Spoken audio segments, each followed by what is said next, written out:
नमस्कार दोस्तों, analyser app में आपका स्वागत है। अभिनंदन स्वीकार कीजिए। चलिए दोस्तों, हम इकोनॉमी सर्वे 2024-25 पे चर्चा कर रहे थे, जिसके अंतर्गत हम अध्याय 7 कृषि एवं संबंध सेवाओं के बारे में चर्चा कर रहे हैं। इसी के तहत दोस्तों आज का हमारा जो टॉपिक है जल संसाधन, वाटर रिसोर्सेज पे। ठीक, चलिए जो इंपॉर्टेंट है दोस्तों उसी को पढ़ना है, जो इंपॉर्टेंट नहीं है। वैसे तो बहुत सारे डेटा मिलेंगे इसमें, लेकिन सभी को याद करना, सभी को पढ़ पाना पॉसिबल नहीं है। जो इंपॉर्टेंट है सिर्फ वही याद होना चाहिए। ठीक ठीक जी,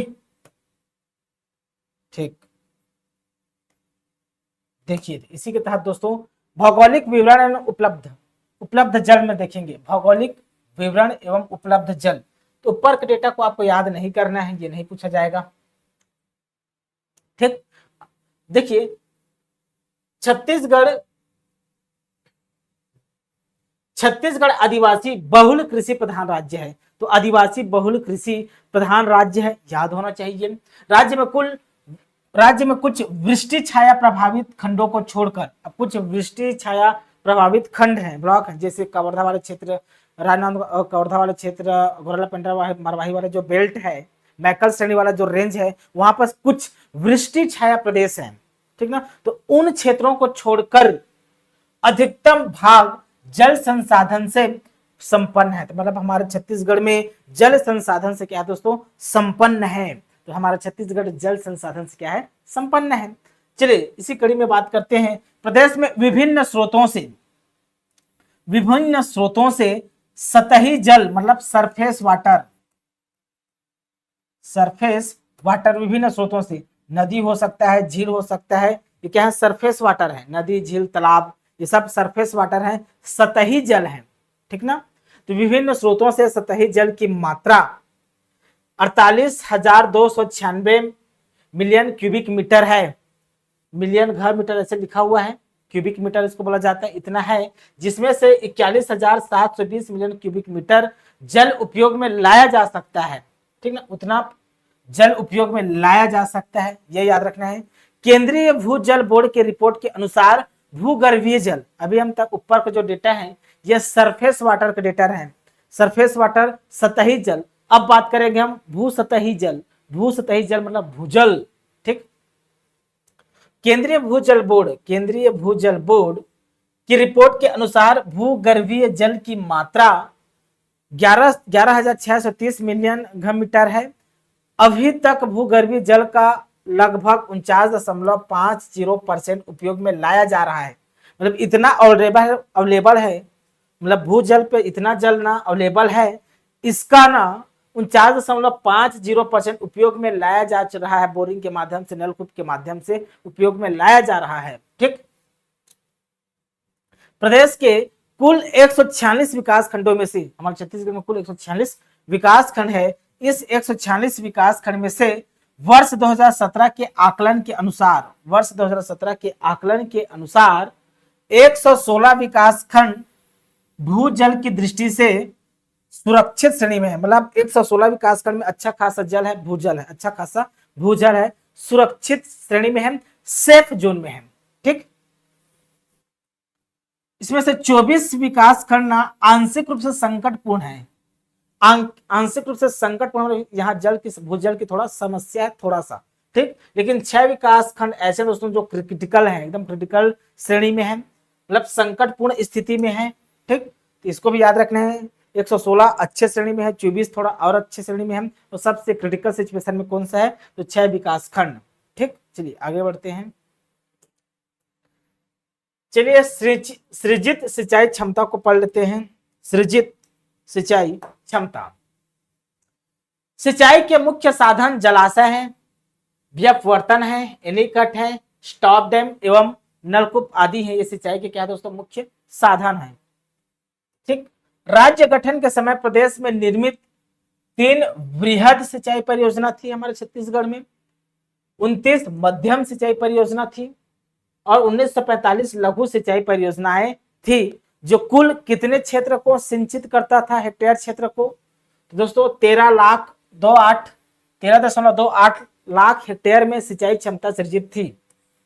जो वर्तमान में दोस्तों सितंबर 2024 की स्थिति में बात करूं, सितंबर 2024 की स्थिति में 21.76 लाख हेक्टेयर हो गया है। मतलब इतना क्षेत्र 21.76 लाख हेक्टेयर क्षेत्र में सिंचाई की सुविधा अवेलेबल हो गए हैं। इस तरह राज्य निर्माण के पश्चात कुल 8.48 लाख हेक्टेयर क्षेत्र में क्या हुई है, अतिरिक्त वृद्धि हुई है, अतिरिक्त सिंचाई क्षमता की वृद्धि हुई है। वर्तमान में प्रदेश की सिंचाई का प्रतिशत 39.27 है।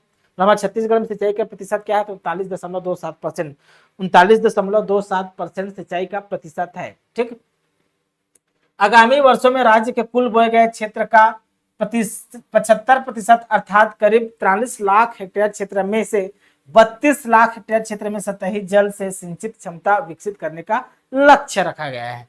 ठीक, यहां तक समझ में आ गया होगा। अब बात करते हैं दोस्तों निर्मित एवं निर्माणाधीन योजनाएं। ठीक, वर्तमान में 8 वृहद सिंचाई परियोजना है। अभी वर्तमान में, पहले 3 हुआ करता था ना, अभी वर्तमान में 8 वृहद सिंचाई परियोजना है, 38 मध्यम सिंचाई परियोजना है। पहले 29 हुआ करता था, जो बढ़कर 38 मध्यम सिंचाई परियोजना है, और 2514, पहले 1945 लघु सिंचाई हुआ करता था, जो बढ़कर 2514 लघु सिंचाई योजनाएं, तथा 30 नलकूप है जी, 30 नलकूप योजना है, 30 नलकूप योजना एवं 897 एनीकट है, 897 एनीकट स्टॉप डैम निर्मित है। जबकि 4 वृहद सिंचाई परियोजना, 4 वृहद सिंचाई परियोजना, 0 मध्यम, 365 लघु सिंचाई परियोजना, 365 लघु सिंचाई परियोजना एवं 1 नलकूप योजना एवं 292 एनीकट स्टॉप डैम निर्माणाधीन है, कंप्लीट नहीं है, निर्माणाधीन है। मतलब 4 और वृहद सिंचाई परियोजना निर्माणाधीन है। ठीक है, 365 लघु सिंचाई परियोजना निर्माणाधीन है, 1 नलकूप योजना निर्माणाधीन है, 292 एनीकट या स्टॉप डैम निर्माणाधीन है। मेरे प्यारे बच्चों, निर्माणाधीन है, ये याद रखना है आपको। ठीक, कितने निर्माणाधीन है, कितने कंप्लीट है, ये पूछा जाता है। ठीक, वृहद निर्माणाधीन परियोजनाएं पे चर्चा करते हैं हम। पहली बात करते हैं हम अरपा भैंसाझार परियोजना। ठीक, तो अरपा भैंसाझार परियोजना कहाँ है? यह योजना दोस्तों बिलासपुर जिले के कोटा विधानसभा के अंतर्गत कोटा विकास खंड में ग्राम भैंसाझार के समीप अरपा नदी पर स्थित है। तो अरपा भैंसाझार परियोजना नाम से ही पता चल रहा है कि अरपा नदी पर स्थित है। ये कोटा विधानसभा क्षेत्र में है। ये कहाँ है? ये तो बिलासपुर में है। ठीक, परियोजना की वर्तमान लागत कितना है दोस्तों? तो 11,1141.90 करोड़ है। योजना का निर्माण कार्य प्रगति पर है। योजना से बिलासपुर जिले के कोटा, बिल्हा एवं तखतपुर 3 ब्लॉक कोटा, बिल्हा एवं तखतपुर विकास खंडों के अंतर्गत 102 ग्राम लाभान्वित होंगे। तो अरपा भैंसाझार परियोजना के तहत दोस्तों 3 विकास खंड और 102 ग्राम लाभान्वित होंगे। ठीक है ना। इस योजना के पूर्ण होने से लगभग 25,000 हेक्टेयर क्षेत्र में सिंचाई क्षमता निर्मित होगी। इससे नवंबर 2024 तक लगभग 13,500 हेक्टेयर क्षेत्र में सिंचाई क्षमता का सृजन हुआ है। वर्ष 24-25 में नवंबर 24 तक 12,000 हेक्टेयर क्षेत्र में सिंचाई की गई। योजना को जून 2025 तक पूर्ण किए जाने का लक्ष्य है। तो इसको जून 2025 तक कंप्लीट करने का लक्ष्य रखा गया भैंसाझार परियोजना को। ठीक, राजीव समोदा निस्दा व्यावर्तन। तो राजीव समोदा निस्दा व्यावर्तन योजना के प्रथम चरण में 2,000 हेक्टेयर में सिंचाई क्षमता निर्मित की जा चुकी है। योजना के द्वितीय चरण में 28,000 हेक्टेयर क्षेत्र में खरीफ सिंचाई हेतु लगभग 70 किलोमीटर लंबाई की मुख्य नहर के निर्माण हेतु इतना करोड़ की पुनरीक्षण प्रशासकीय स्वीकृति प्राप्त है। इस वर्ष योजनाओं में 290, ये इंपॉर्टेंट नहीं है। प्रधानमंत्री कृषि सिंचाई योजना, यह इंपॉर्टेंट है अपने आप में। देखिए, प्रधानमंत्री कृषि सिंचाई योजना के अंतर्गत भारत सरकार द्वारा चिन्हांकित 99 महत्वपूर्ण योजनाओं में से प्रदेश की 3 प्रमुख योजनाएं जैसे केलो वृहद सिंचाई परियोजना पहला, केलो वृहद सिंचाई परियोजना पहला, खारंग सिंचाई परियोजना दूसरा, 3 प्रमुख सिंचाई परियोजना ना, एवं मनियारी सिंचाई परियोजना तीसरा, सिंचाई परियोजना तीसरा। 3 प्रमुख सिंचाई योजना है, तो कौन सा, केलो, खारंग, मनियारी शामिल की गई है। मतलब प्रधानमंत्री कृषि सिंचाई योजना के तहत हमारे छत्तीसगढ़ के 3 वृहद सिंचाई परियोजना को शामिल किया गया है। ठीक, केलो परियोजना खारंग मनियारी जलाशय में क्रमशः 22,810 हेक्टेयर, 8,300 हेक्टेयर तथा 11,515 हेक्टेयर क्षेत्र में CATWM के कार्य प्रस्तावित है, जिनकी लागत क्रमशः इतना इतना करोड़ है, जिसके विरुद्ध इतना लक्ष्य 24 तक की स्थिति में ये नहीं पूछा जाएगा, बस ऊपर का डेटा इंपॉर्टेंट है। ठीक, चलिए सूक्ष्म सिंचाई एवं सोलर सूक्ष्म सिंचाई योजना देखिए, प्रदेश की विभिन्न नदियों नालों पर विभाग द्वारा एनीकट एवं व्यपवर्तन योजनाएं निर्मित की गई है। उपलब्ध जल के समुचित उपयोग किए जाने की आवश्यकता को ध्यान में रखते हुए सूक्ष्म सिंचाई एवं सोलर सूक्ष्म सिंचाई योजनाओं के क्रियान्वयन की कार्य योजना बनाई गई है। विभाग में निर्मित एनीकट में से वर्ष 2023-24 तक प्रस्तावित 102 सूक्ष्म एवं 102 सूक्ष्म एवं 71 सोलर सूक्ष्म सिंचाई योजना, कुल 173 योजनाओं में से 17 सूक्ष्म एवं 19 सोलर सूक्ष्म सिंचाई योजना, कुल 36 योजनाओं की प्रशासकीय स्वीकृति प्राप्त है एवं 14 योजनाओं का कार्य प्रगति पर है। वर्ष 24-25 में प्रस्तावित 16 सूक्ष्म एवं 10 सोलर सूक्ष्म कुल 26 योजनाओं हेतु इतना लाख बजट का प्रावधान है। अभी इस इंपॉर्टेंट नहीं है। ठीक, मिनी माता हसदेव बांगो परियोजना, मिनी माता दोस्तों हसदेव बांगो परियोजना कहाँ है जी, ये कोरबा में है, आप सभी जानते हैं। कहाँ दोस्तों, ये तो कोरबा में आप सभी जानते हैं। तो मिनी माता हसदेव बांगो परियोजना एक बहुउद्देशीय बृहद परियोजना है। बहुउद्देशीय मतलब बहुत सारे उद्देश्य के लिए इसको बनाया गया है, सिंचाई के लिए, बिजली उत्पादन के लिए, सभी चीज के लिए दोस्तों इसका उपयोग में बनाया गया है, जो हसदेव नदी पर कोरबा जिले के बांगो ग्राम के पास निर्मित है। बांगो ग्राम के पास निर्मित है। बांध के 42 किलोमीटर नीचे, बांध के 42 किलोमीटर नीचे कोरबा के पास बैराज का निर्माण किया गया है। बैराज का निर्माण किया गया है। वर्तमान में बांध का 100% निर्माण कार्य पूर्ण हो चुका है, मतलब 100% इसका निर्माण कार्य पूर्ण हो चुका है बांगो बांध का। परियोजना से कोरबा, जांजगीर चांपा और रायगढ़, परियोजना से कोरबा जिला एक हो गया, दूसरा जांजगीर चांपा, तीसरा रायगढ़।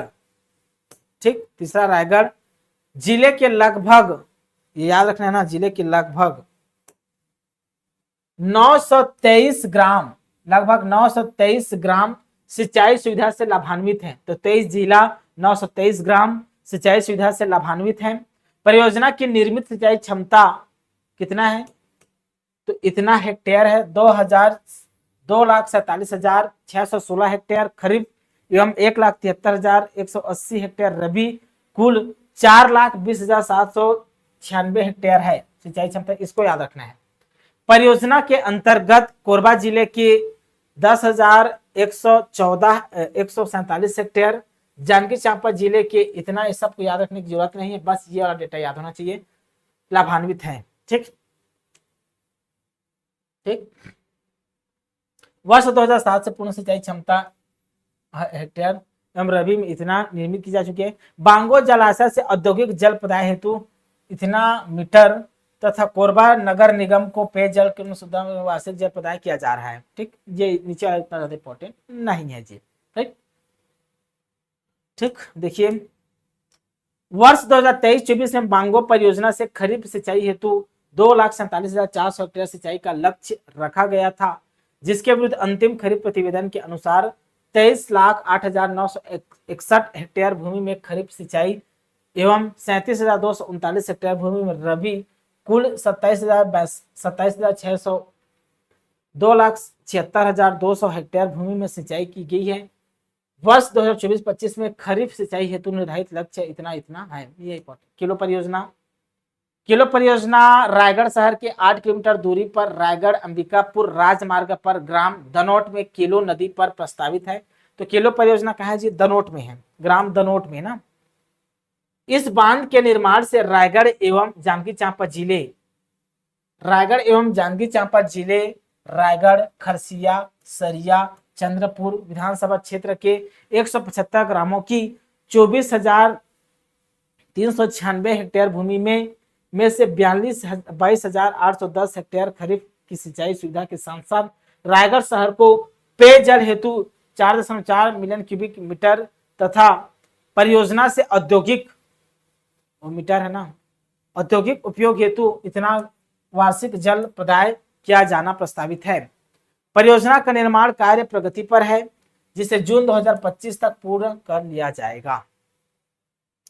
ये सब इंपॉर्टेंट नहीं है, कब पूरा किया जाएगा ये नहीं है।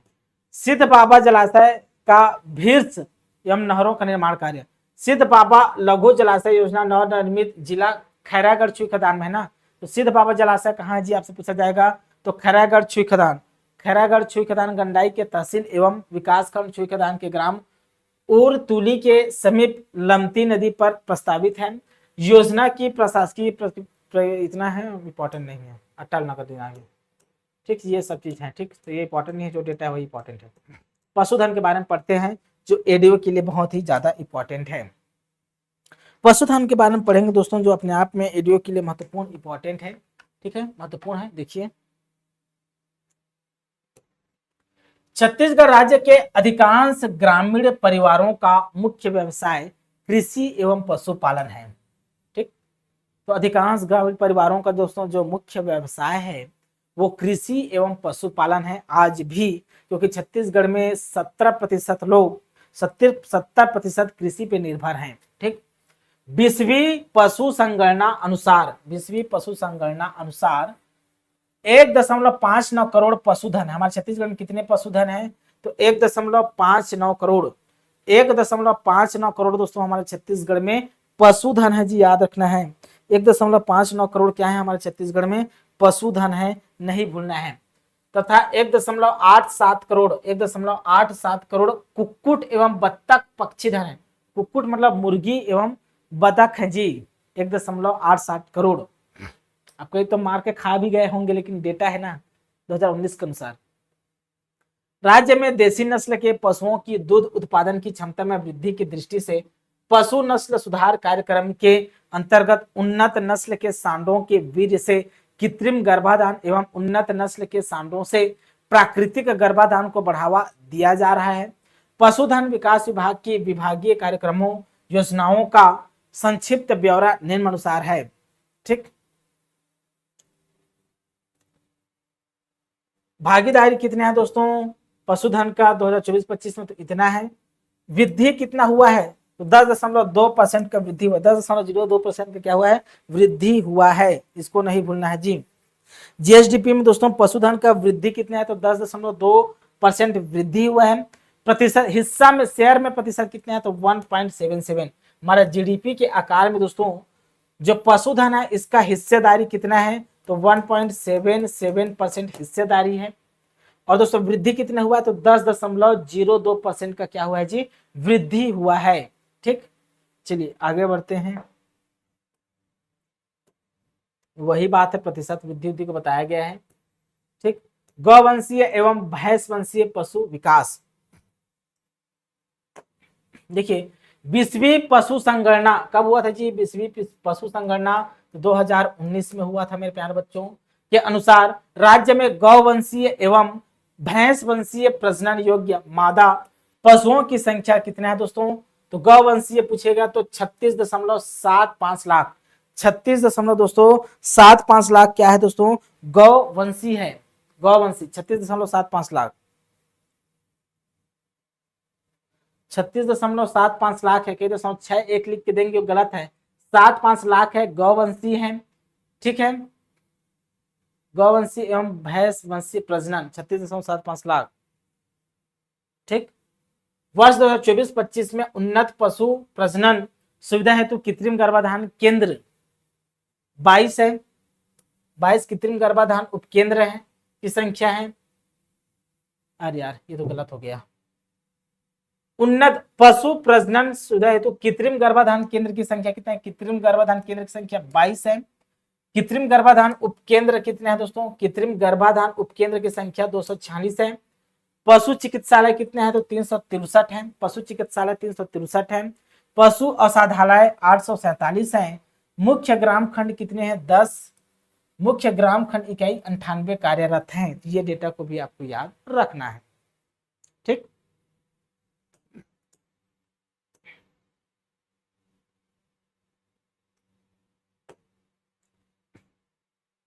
दो 2023-24 में संस्थाओं द्वारा 5.96 लाख पशुओं में कृत्रिम गर्भाधान की सुविधा उपलब्ध कराई गई है। 2023-24 में ना 5.96 लाख पशुओं में कृत्रिम गर्भाधान की सुविधा उपलब्ध कराई गई है।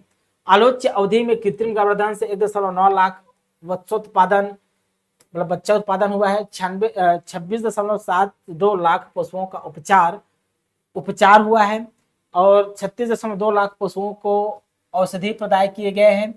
4.94 लाख पशुओं में बधियाकरण कार्य किया गया है। तो वो इंपॉर्टेंट नहीं है, सुख उपचार के अंदर ये भी इंपॉर्टेंट नहीं है, ठीक। चलिए बकरी विकास को देखते हैं। प्रदेश में 20वीं पशु संगणना के अनुसार 40.05 लाख बकरे बकरियां हैं जी। तो 40 लाख लगभग दोस्तों बकरे बकरियां हैं हमारे छत्तीसगढ़ में। 40.05 लाख बकरे बकरियां हमारे छत्तीसगढ़ में है। प्रदेश में कार्यरत प्रक्षेत्रों के अंतर्गत अधिक उत्पादन वाली नस्लों का प्रजनन किया जाता है। अनुसूचित जाति अनुसूचित जनजाति बाहुल्य क्षेत्रों में स्थानीय बकरियों के नस्ल सुधार हेतु उन्नत नस्ल के ग्रेडेड नस्ल का बकरा विभागीय व्यक्ति मूलक योजना में विशेष घटक योजना के अंतर्गत अनुसूचित जाति वर्ग के एवं आदिवासी योजना अंतर्गत अनुसूचित जनजाति वर्ग के तथा सामान्य वर्ग के हितग्राहियों को अनुदान पर प्रजनन योग्य बकरों का वितरण किया जाता है। वर्ष 2023-24 में योजना के अंतर्गत राशि 80 में से 79.991 लाख व्यय कर कुल 2076 बकरों का वितरण किया गया है। वर्ष 2024-25 में योजना के अंतर्गत माह सितंबर 2024 तक राशि रुपए इतना राशि वासी को याद नहीं करना है जी, ये इंपॉर्टेंट है, इसको 100% इंपॉर्टेंट कर लेना है। प्रदेश में बकरी पालन को बढ़ावा दिए जाने हेतु 2 नवीन बकरी प्रजनन प्रक्षेत्र कितने? तो 2 नवीन बकरी प्रजनन प्रक्षेत्र की स्थापना ग्राम सरोरा जिला रायपुर में ना, ग्राम सरोरा जिला रायपुर तथा रामपुर ठाटपुर जिला कबीरधाम में की गई है। तो 2 नवीन बकरी प्रजनन प्रक्षेत्र रायपुर के सरोरा में और रामपुर ठाटपुर कवर्धा में स्थापित किए गए हैं। ये इंपॉर्टेंट लाइन है अपने आप में, ठीक है जी, ये अपने आप में इंपॉर्टेंट लाइन है, ठीक। चलिए सुकर विकास को समझते हैं। 20वीं पशु संगणना के अनुसार राज्य में 5.27 लाख सुकर हैं, ये याद रखना है। 5.27 लाख क्या है दोस्तों? सुकर हैं, ठीक है। सुकर नस्ल सुधार हेतु चयनित सुकर पालकों को वर्ष 2024-25 में 2023-24 में ना अनुदान पर सुकरातियों का 2 मादा, ये नहीं इंपॉर्टेंट नहीं है, नीचे वाला बस इतना याद रखना है। 5.27 लाख सुकर है, ठीक, नीचे वाले इंपॉर्टेंट नहीं है। प्रदेश में सुकर पालन को बढ़ावा दिए जाने हेतु सकालो जिला अंबिकापुर एवं परचनपाल जिला जगदलपुर, कहाँ जी? तो परचनपाल जिला जगदलपुर में सुकर प्रजनन प्रक्षेत्र संचालित है, जिसमें लार्ज व्हाइट यार्कशायर रशियन चरमुखा नस्लों के सुकरों का प्रजनन किया जा रहा है। तो यहाँ क्या क्या? तो लार्ज व्हाइट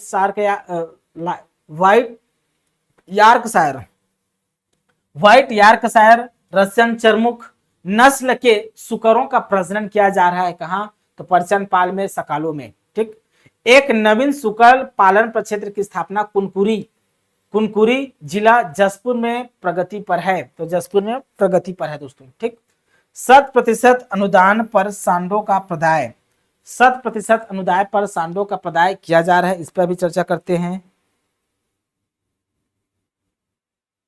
ठीक, चलिए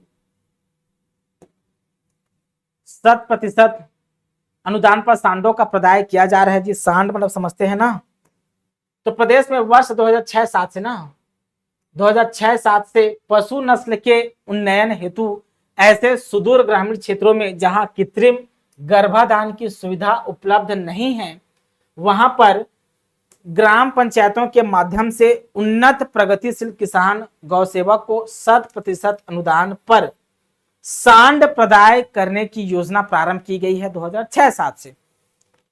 ठीक, वर्ष 2023-24 में 100% अनुदान पर सांड वितरण हेतु कुल राशि 75 लाख आवंटन अंतर्गत लक्षित 214 सांडों का वितरण किया गया है। वर्ष 2024-25 में माह सितंबर 2024 तक राशि का 81.00 लाख में से राशि रुपए 12.93 लाख व्यय कर 53 सांडों का वितरण किया गया है। शेर सांड का वितरण ये है, और समझ में है। कुक्कुट विकास को पढ़ते हैं। कुक्कुट मतलब मुर्गी, कुक्कुट मतलब क्या? मुर्गी जी, मुर्गी पालन। तो 20वीं पशु संगणना के अनुसार 187.12 लाख कुक्कुट एवं बतख पक्षी हमारे छत्तीसगढ़ में 187.12 लाख कुक्कुट एवं क्या है जी, बतख पक्षी हैं। प्रदेश में 7 शासकीय कुक्कुट पालन प्रक्षेत्र एवं 2 बतख पालन प्रक्षेत्र स्थापित है। ठीक जी।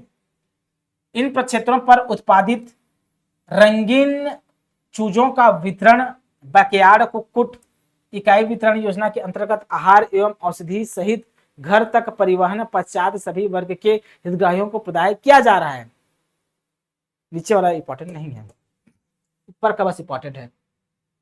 अभी देखिए राज्य स्तरीय पशु चिकित्सालय कितना है? 1 है।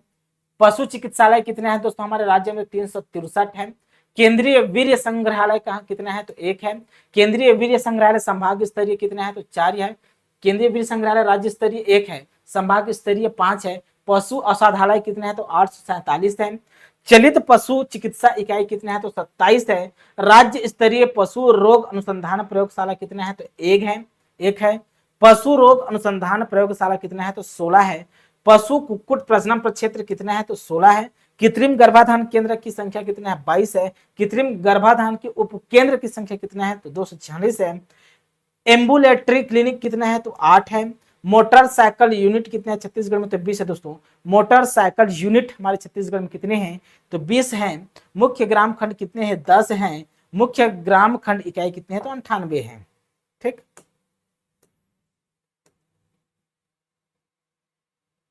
इंपॉर्टेंट नहीं है। उन्नत मादा वत्स पालन योजना, उन्नत मादा वत्स पालन योजना को हम पढ़ते हैं दोस्तों। उन्नत मादा वत्स पालन योजना को पढ़ते हैं अच्छे से ताकि समझ में आ जाए। देखिए इस योजना का लाभ सभी वर्ग के हितग्राहियों को दिया जाता है ताकि उन्नत नस्ल के वत्स पालन में अभिरुचि उत्पन्न हो। वर्तमान में सामान्य वर्ग के हितग्राहियों के लिए 15,000 एवं अनुसूचित जाति जनजाति वर्ग के हितग्राहियों के लिए 18,000 उन्नत नस्ल की बछिया हेतु 4 से 24 माह तक की आयु के लिए पशु आहार हेतु अनुदान प्रावधान है। देखिए तो इसके लिए अनुदान दोस्तों जो सामान्य वर्ग के हितग्राही उसको 15,000 रुपए, SC ST के जो हितग्राही हैं उसको 18,000 रुपए प्रदान किया जाता है। वर्ष 2024-25 में इतना लाख रुपए का हुआ, ये इंपॉर्टेंट नहीं, बस ऊपर जो गोला लगाया हूं वही इंपॉर्टेंट है ये। ठीक ठीक, चलिए आगे बढ़ते हैं।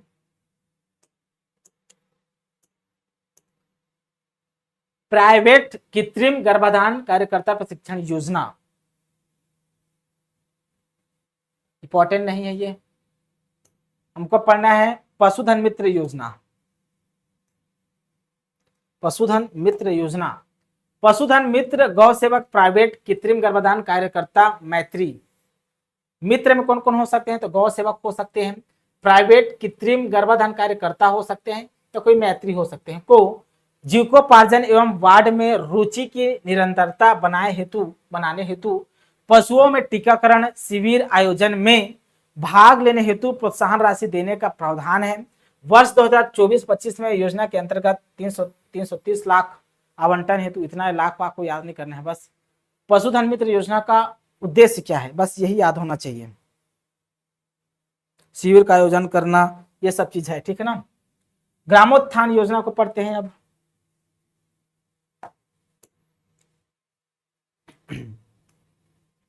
देखिए, राज्य में पशु नस्ल सुधार द्वारा ना, ग्रामोत्थान योजना राज्य में पशु नस्ल सुधार द्वारा कृषकों की आमदनी में वृद्धि करने तथा कृषि कार्यों के लिए उन्नत नस्ल के सक्षम व ताकतवर पशुओं के विकास के उद्देश्य से राज्य सरकार द्वारा पशु नस्ल सुधार योजनाएं चलाई जा रही है।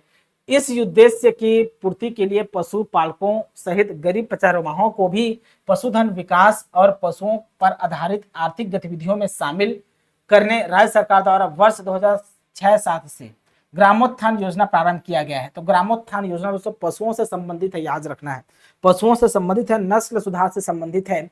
ग्रामोत्थान योजना दोस्तों नस्ल सुधार से संबंधित है, याद रखना है, नस्ल सुधार से संबंधित है, ठीक। योजना प्रारंभ से अब तक कुल 10,129 चरवाहों का पंजीयन किया गया है। योजना का उद्देश्य पशुओं में कृत्रिम गर्भाधान हेतु आवश्यक सूचना तंत्र को सुदृढ़ करने के लिए चरवाहों को पशुपालन विभाग की आवश्यक कड़ी के रूप में जोड़ना है। वर्ष 2023-24 में ग्रामोत्थान योजना मदद में प्रावधानित राशि रुपए 20 लाख में से प्रोत्साहित राशि इतना है, ये राशि वासी नहीं पूछा जाता है, ठीक। छत्तीसगढ़ राज्य पशुधन विकास अभिकरण, देखिए छत्तीसगढ़ राज्य में पशु संवर्धन की राष्ट्रीय गौवंशीय भैंस वंशीय पशु प्रजनन परियोजना के संचालन व नियंत्रण हेतु राज्य शासन द्वारा छत्तीसगढ़ राज्य पशुधन विकास अभिकरण की स्थापना, छत्तीसगढ़ राज्य पशुधन विकास अभिकरण की स्थापना जून 2001 में की गई है। तो कब की गई है, तो जून 2001 में स्थापना की गई है। छत्तीसगढ़ राज्य पशुधन विकास अभिकरण मध्य प्रदेश सोसाइटी रजिस्ट्रीकरण 1973 के अधीन पंजीकृत है। भारत सरकार पशुपालन एवं डेयरी विभाग के केंद्रीय क्षेत्रक योजनाओं जैसे राष्ट्रीय गोकुल मिशन आरजीएम, राष्ट्रीय कृत्रिम गर्भाधान, त्वरित नस्ल सुधार कार्यक्रम, नेशनल लाइव स्टॉक मिशन, केंद्रीय वीर्य संग्रहालय अंजोरा का सुंदरीकरण, ठीक, सेंटर की स्थापना का राज्य में क्रियान्वित अभिकरण द्वारा किया जा रहा है। राष्ट्रीय गोकुल मिशन वर्ष 2018-19 में, गोकुल मिशन कब चलाया गया था जी, गोकुल मिशन राष्ट्रीय गोकुल मिशन 18-19 में राशि 1920 लाख एवं वर्ष 2020-21 में 20-21 को याद नहीं रखना है, 18-19 को याद नहीं रखना है, 21-22 को याद नहीं रखना है, ये सब को याद ही नहीं रखना है। 24-25 में किया जा रहा है बस। राष्ट्रीय गोकुल मिशन को समझ लेते हैं। राष्ट्रीय गोकुल मिशन योजना के अंतर्गत ग्राम झालम जिला ना, ग्राम झालम, इसको याद रखना है, झालम, ये ग्राम झालम कहाँ है, तो बेमेतरा जिला में, बेमेतरा में संस्थागत गोकुल ग्राम की स्थापना है। तो गोकुल ग्राम की स्थापना झालम में किया गया है। झालम में वर्ष 2020-21 में राशि इतना रुपए में 657 लाख में राज्य गौ सेवा आयोग तथा ग्राम नगोई जिला बिलासपुर, ग्राम नगोई जिला बिलासपुर में पशु प्रजनन पर क्षेत्र की स्थापना हेतु राशि इतना संयुक्त संचालक पशु चिकित्सालय चिकित्सा सेवाओं बिलासपुर को प्रदान किया गया है, जिसमें अधोसंरचना निर्माण कार्य पूर्ण हो गया है तथा पशु एवं उपकरण क्रय की कार्यवाही चल रही है। मानव संसाधन विकास हेतु विभागीय 184 पशु चिकित्सा सहायक संलग्न एवं गैर विभागीय इतना है, ये इंपॉर्टेंट नहीं है मेरे प्यारे बच्चों,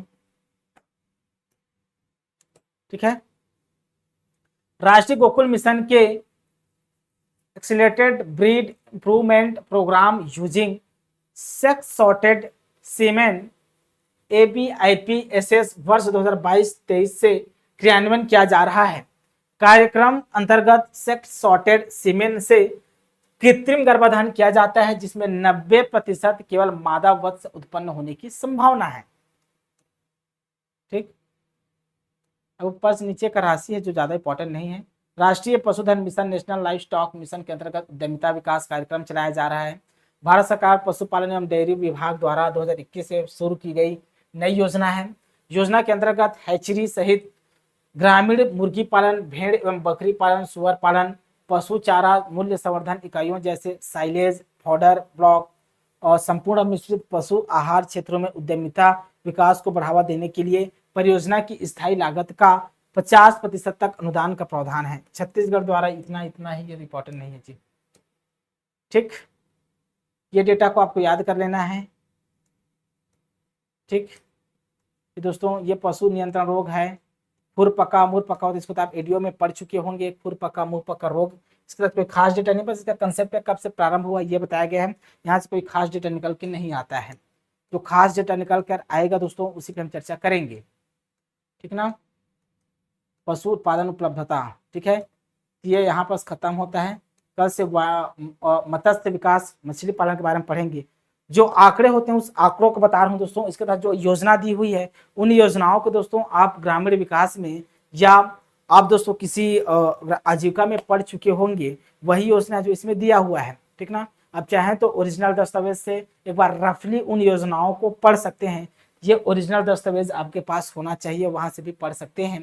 तो इसमें दोस्तों जो डेटा है कब से प्रारंभ हुआ और योजना का उद्देश्य, वर्तमान में कितना राशि आवंटित किया गया है, बस इतना याद करना रहता है। दुनिया भर का राशि को याद नहीं करना है, इतना राशि यहाँ खर्च किया गया, इतना राशि यहाँ खर्च, इन सभी को याद करने की जरूरत नहीं होता है। ठीक ना, तो फिर मिलते हैं दोस्तों नए क्लास में। अभी के लिए बहुत बहुत धन्यवाद। Thank you.